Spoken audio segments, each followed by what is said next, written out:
44-year-old had shot his 3 children. The 3 children, one is deceased, the other 2 have been transferred to Detroit area hospitals. They're listed in critical condition at this point.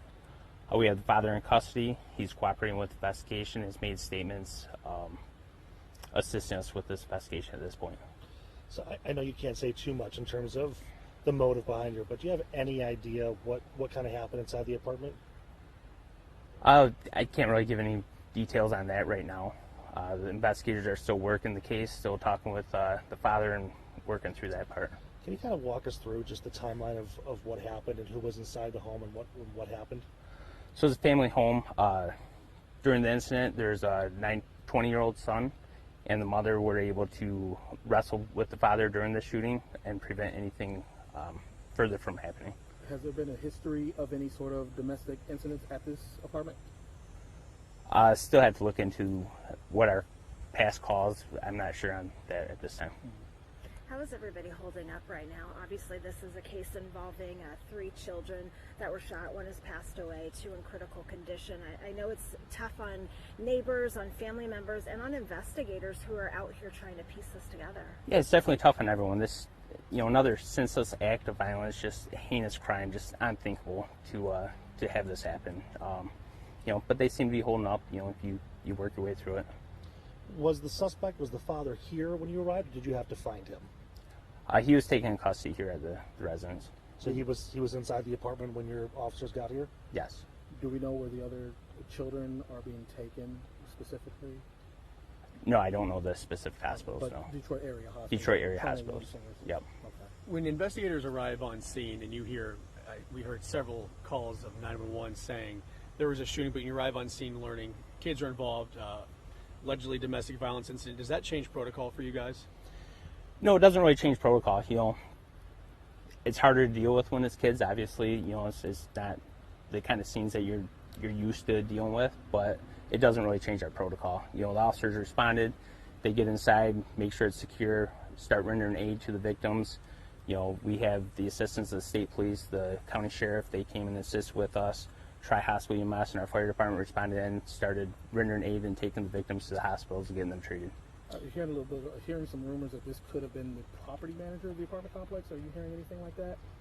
I don't know that. Yeah.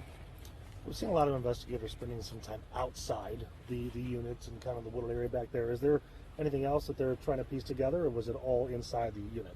No, mostly what you're seeing right now is scene security. So we're waiting for the Michigan State Police Crime Lab to come in. They're going to assist us with investigating the scene inside the residence, and we're also waiting to get our search warrant to go inside. So they're just making sure that they're protecting the crime scene right now. Chief, do you remember another time when you've dealt with something to this magnitude, a tragedy of this magnitude involving so many children? I can't name one right off the top of my head. 26 years in law enforcement, we see a lot of things, but something like this where domestic related, where the father, is tragic. I don't know that I've seen something exactly like that before. No.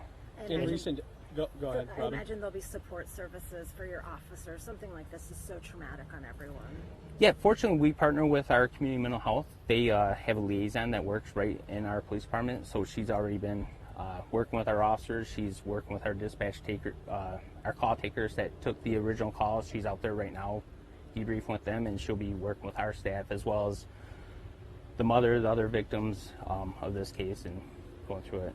So for sure. Now the other two, the 13 and 12-year-old are in critical condition. Any insight into if you think they're going to survive or not at this point? Yeah, as far as I know right now, critical condition. They have a prognosis of surviving.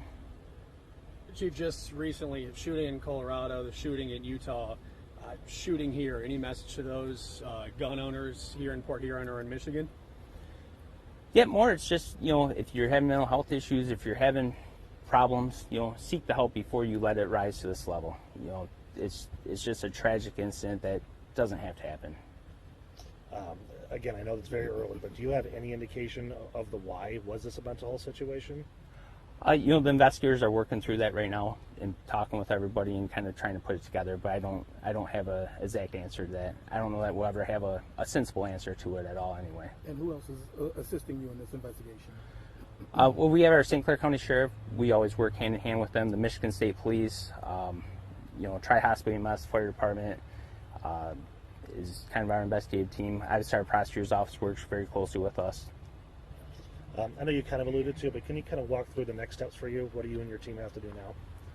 So right now it's just kind of piecing it together. So doing our investigation, doing our interviews, contacting witnesses, and just trying to put it together, get the facts, and review it with our prosecutor's office, and kind of go from there with it. Just a lot of healing is going to need to Yeah, a take lot of place. healing in the community. This doesn't just touch the family. It's going to be this whole community here. It touches our schools. It touches everybody. So just kind of working through that with everybody and trying to recover from it and move on to the next steps, right? Do you know how long they've been residents here at the apartment complex? I do not know. Okay. Chief, anything else you want to say, or any messages for your community at this point? No, I was just, if you need help, reach out. This kind of senseless, tragic acts of violence, they don't need to happen. And there's help out there for everybody, for whatever you're going through. It doesn't have to come down to this. Okay. Thank you, Chief. Thank you. All right. Appreciate Thank you. your time. Thank you. Yep.